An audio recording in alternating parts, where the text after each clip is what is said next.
Hi, I'm Steve Clemons, and I have a question. With yet another and then another push for diplomacy, is there a chance for a real ceasefire in Gaza? Let's get to the bottom line.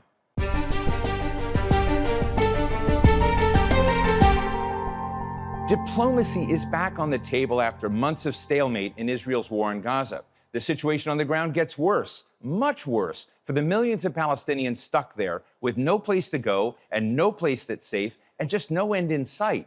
After U.S. President-elect Donald Trump demanded that Israel's hostages in Gaza be returned before he assumes office next year, efforts to reach a ceasefire are resuming. Now the questions are, can a deal be reached before Trump gets the keys to the White House and the U.S. military arsenal? What are the obstacles? And what would it mean for the future of the Palestinians and Israelis? Today, we're coming to you from the 22nd Doha Forum, where leaders and experts from around the world are coming together to discuss global challenges. And we're talking with Daniel Levy, a former advisor to the Israeli government and current president of the U.S. Middle East Peace Project. Daniel, thanks so much for joining us today. Listen, ceasefire is now what we're all talking about again after not talking about it for quite a while. No one believed Israel was serious, particularly when you had lead negotiator of Hamas, Ismail Haniyeh, actually assassinated, and you also had former Hamas leader Sinwar assassinated. Do you think there's anything different right now in the atmosphere about a possible ceasefire between Israel and Hamas in Gaza? Bottom line, to coin a phrase, Steve, no, I don't. We have a shift in what's going on in Lebanon. There's a broader regional sense of movement. You, of course, have the outcome of the elections in the United States. But the fundamentals when it comes to the Israel-Gaza, Israel-Hamas, Israel-Palestinian dynamic have not shifted. And those fundamentals are that the Israeli side shows no interest and, in fact, politically is set against any of the terms that would make plausible an actual ceasefire breakthrough. And, Steve, we've been here so many times. What is happening to Israel internally? I've known you for decades now. I know you were involved with the Geneva initiatives. You worked for Yossi Beilin. You worked harder than anyone else I know over the years to bring some just resolution to this conflict. But as you're watching this unfold, we were just talking about a case of a sniper drone, essentially a drone that takes shots at individuals that are within a kill zone. And we're seeing in national public radio in the United States reports of women who are walking close to windows who are shot at, or shot actually, by a lethal autonomous weapon system that has no human being judging where this is going on. I'm just sitting, as an Israeli who's been part of this process, what does that feel like? So let's separate some of these things out, because there's a part of this which is, as you just framed it, Steve, almost impossible to wrap one's head around the degree of indifference, the degree of loss of any sense of a grounding in morality, decency, dignity. And if I can park that for 1 second, because what you reference there, in terms of the use of AI technology, in terms of this Israeli operation in Gaza being at the cutting edge of what I fear we could say is coming to a war zone near you, coming to a city near you, automated AI-driven robotic killer technology. Part of the story here is that Palestine and Palestinians are the killing fields testing ground zero for some of this technology. And I fear that there are companies involved in this and there are Israeli commercial interests who are saying, hey, look, we can show you how great this stuff is. And there should be others saying how terrifying, illegal, and immediately in need of redressing and banning this stuff is. We were told early in this conflict in an expose by the 972 magazine, and I think The Guardian was involved in it as well, of a targeting software, a targeting AI technology that was being used called Lavender, which created this massive data bank of potential targets, which led to Israel being in the ICJ on the charge of genocide because it led to this mass killing, and now we're seeing these killer drones being used. And I should say, not only with the killer drones, but we've got Israeli defense forces, military forces actually saying leave or die, leave a zone or die, leave North Gaza or die. And it just raises the question then, are we all, you mentioned genocide. The U.S. government continues to say this does not meet the characterization of either ethnic cleansing or genocide. And I'm just wondering what would, if you have a leave or die edict and you've got lethal autonomous weapons that are killing people indiscriminately without a human being involved in that targeting. And you see everything to do with the reality on the ground there. You see the self-incriminating statements, postings on social media of Israeli military. By the way, you see the former Deputy National Security Advisor taking to social media, a guy called Eran Etzion, saying the implementation of this general's plan, the starvation, the depopulation, the killings in northern Gaza, saying, do not obey these orders. They are criminal. You see the former Chief of Staff and Minister of Defense, Bughi Ya'alon, an absolute hawk, saying this is now reaching the stage of criminality.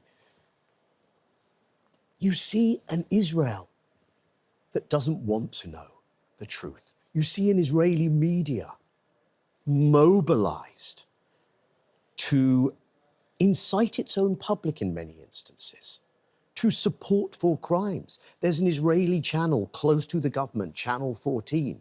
There is a well-documented now file that has been sent to the Attorney General by Israeli human rights groups of how this Channel 14, its hosts, its panelists, its star talents, have been calling for ethnic cleansing, genocide, war crimes, mass killings. One brave Israeli journalist, Raviv Drucker, on a different channel, showed the reality in Gaza.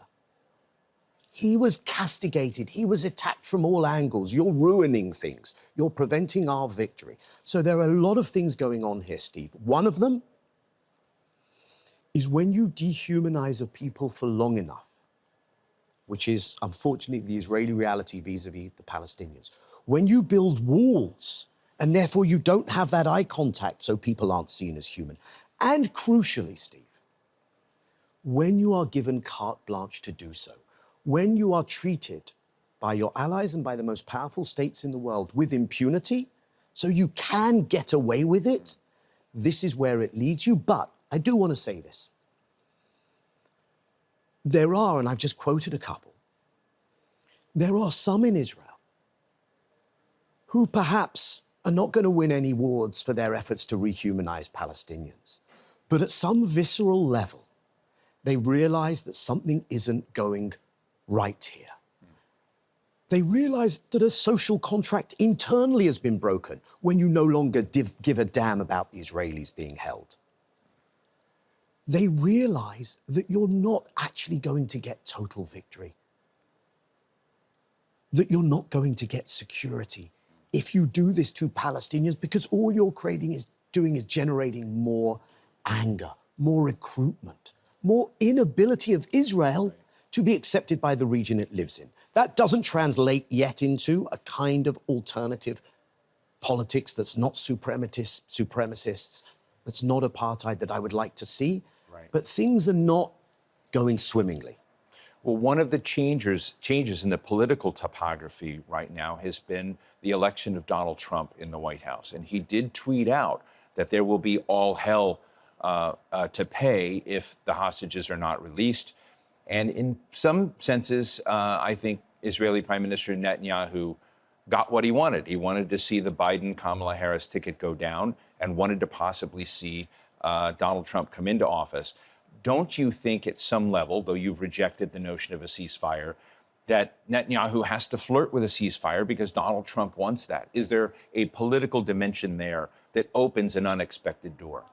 I think it's absolutely correct to say that Netanyahu's preference historically has been for Republican leadership in the US. He made that coalition way back including with the Christian evangelical right. This has been a bet that ultimately has enough times paid off for him. And he knows that the GOP, the Republican ecosystem, is the importance of that dispensationalist, Christian evangelical, pro-Greater Israel. He knows what the donor class looks like. He knows what the congressional caucus looks like. He knows that even if the Biden administration was way out of sync with their constituency, that ultimately was going to be a problem. But, and it's an important caveat, Biden was really convenient for Netanyahu. And let me explain why. Netanyahu had the luxury of being able to say, look at me, tough guy, I'm fending off the president of the United States who's not really with us. These Democrats, you can't trust them. But I'm such a badass that I can stare down the Americans, and despite their pressure, I can twist their will to do what I want. Now, that's a fabrication. Biden has been as bad as... It's theater. And the theater really played out for Netanyahu, which has gotten him to a place where he's made it through these 14 months. And what's more, that in the context of that theater with Biden, Netanyahu could occasionally tell the most far-right elements of his coalition, when he wanted to, when he needed to, guys, we can't do that. I've got this really sensitive thing that I'm working on with the Americans, and he could blame the Americans. By the way, that might be part of the story of the ceasefire in Lebanon, okay? Which looks very different when it comes to Gaza, because the Israeli coalition political dynamics for Netanyahu are different when it comes to anything to do with the Palestinians, because contrary to what most people like to think, which is Iran is the big thing for Israel, no. Stealing Palestinian land, dispossessing Palestinians, expanding Israel has always been the driving thing. Okay. The problem for Netanyahu, potentially, under Trump, is that it could destabilize that balance within his own politics, because some of Trump world is going to be strengthening the Smotriches, the Ben-Gvirs, and it's not that Netanyahu doesn't ultimately align with them ideologically, but Netanyahu may see a different timetable, a different way of doing things, a different way of managing this. So, Trump comes along, Truth Social, watch out, you know, the bad guy, the sheriff's back in town, Hamas. Now, at the moment, for Netanyahu, that's fine. He's threatening Hamas. But really, what are you... And Trump had told him, do what you need to do. Exactly. Yeah. But what's do what you need to do beyond what they've done? Right. And I'm not saying that things can't get more dreadful, OK? We've followed this trajectory of how this has been for Palestinians in Gaza. But the idea that there's this new threat level and that Hamas are going to capitulate, this is people who are not paying attention. There is no total victory. Hamas has set out terms that for Western ears, this may be hard to hear, but those terms actually align with what the West was calling for. You'll let the Israelis go, there'll be a prisoner swap, Israel should withdraw from Gaza, keep Gaza whole, the humanitarian assistance should go in. That quite closely aligns with the Hamas position. It doesn't align at all with the Netanyahu position. And I don't think the threat of the new sheriff is going to create a capitulation and a ceasefire on terms exclusively of Israel's dictating. What then of the rest of the international order and Israel? Even Amnesty International has come out, very harsh words just days ago, and said there is absolutely no doubt this is genocide on our iPhones. You know, we're seeing it in real time. You've had resignations from the United States State Department and the Department of Defense of people who could not, in good conscience, stay and be part of a system that continued to turn a blind eye to that genocide. You've seen the warrants for arrest for the defense minister, former defense minister of Israel, and, of course, Prime Minister Netanyahu. Where is international law, international norms, and the kind of broader Washington, well, I shouldn't say broader Washington, but the broader global conscience at this moment? Right, and you've had many of the most prominent international and Jewish genocide scholars coming out and saying, often reluctantly, I didn't want to draw this conclusion. Amos Goldberg, who's a professor at Hebrew University, Aryeh Nair, one of the founders of Human Rights Watch, drawing these conclusions. So you have this compelling, growing body of evidence.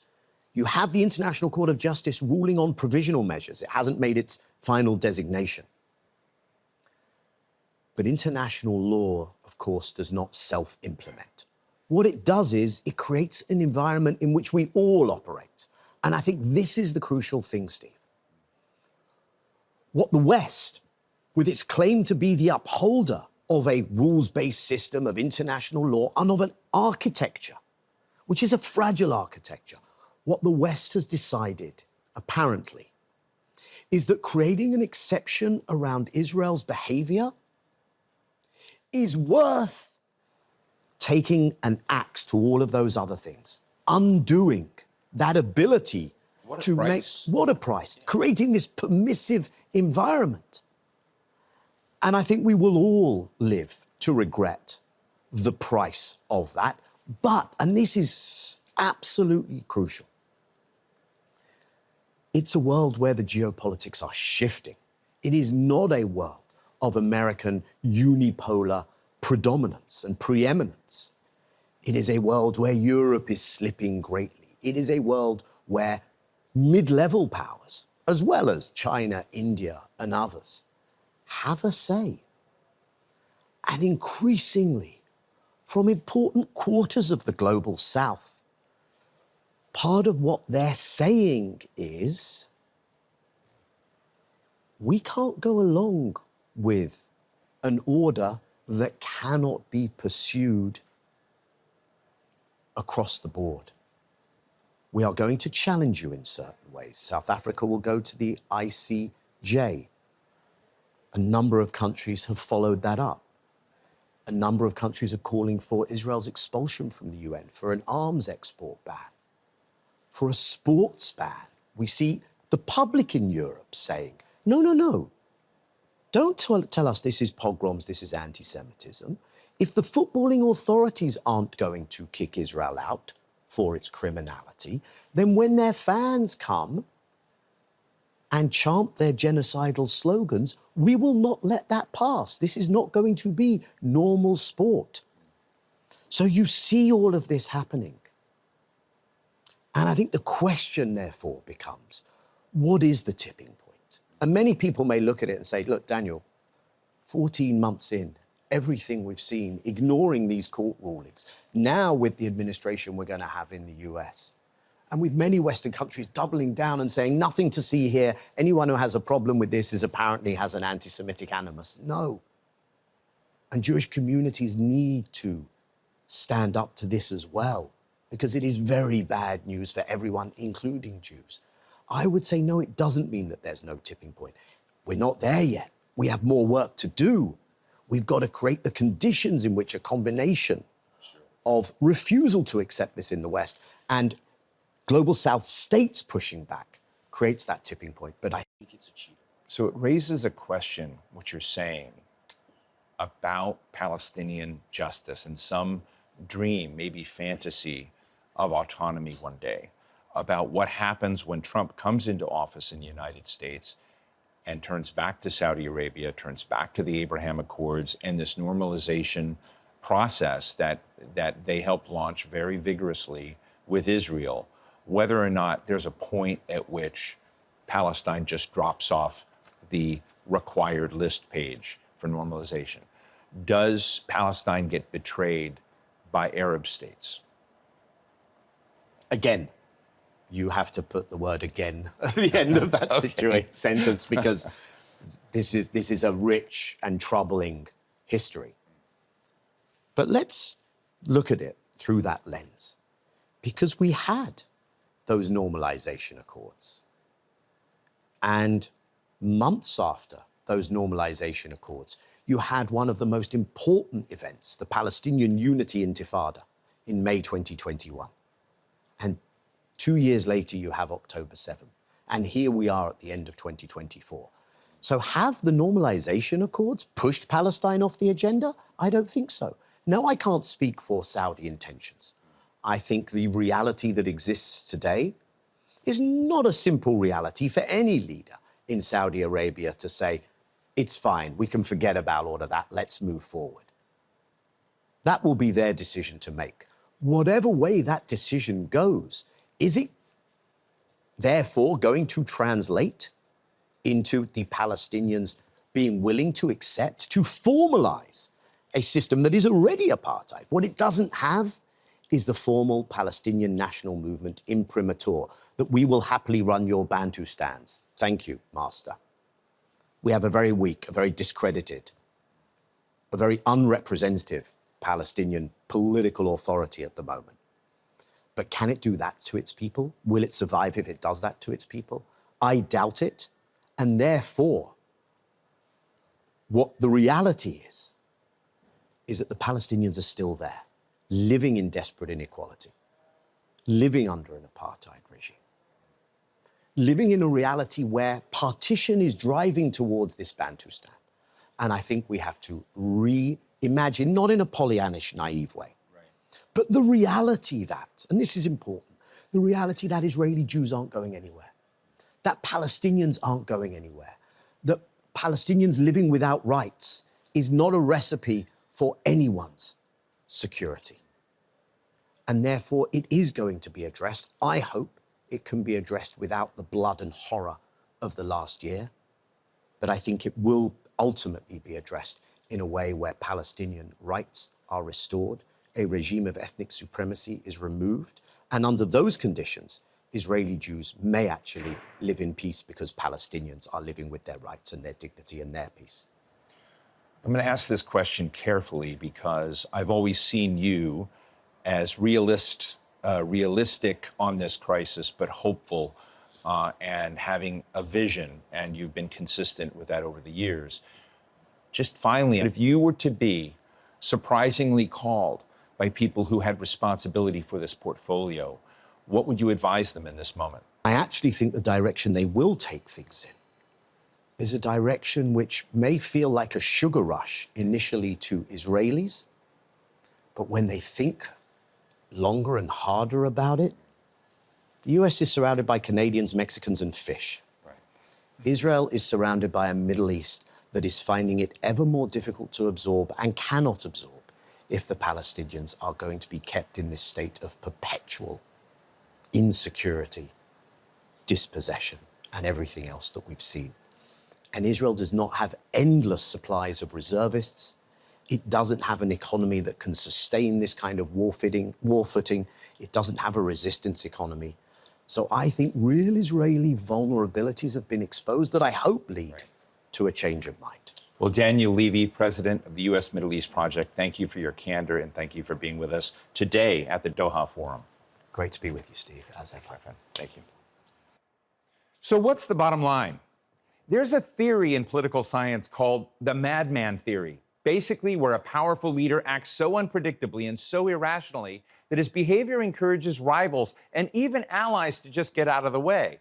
Ronald Reagan was seen as someone more aggressive and more unpredictable than his predecessor, Jimmy Carter. So before Reagan came to the White House, Iran released the American hostages that it had taken during the Iranian Revolution 444 days before. Trump seems to think he can work the same dynamic with Hamas and Israel. No one knows if it'll work, but what we do know for sure is that even if the hostages are released, and even if a ceasefire is reached, the terms won't be ideal for the Palestinians. The imbalance of power is just too great, and the historical injustices that the Palestinians live under aren't going away, with Donald Trump or without. And that's the bottom line.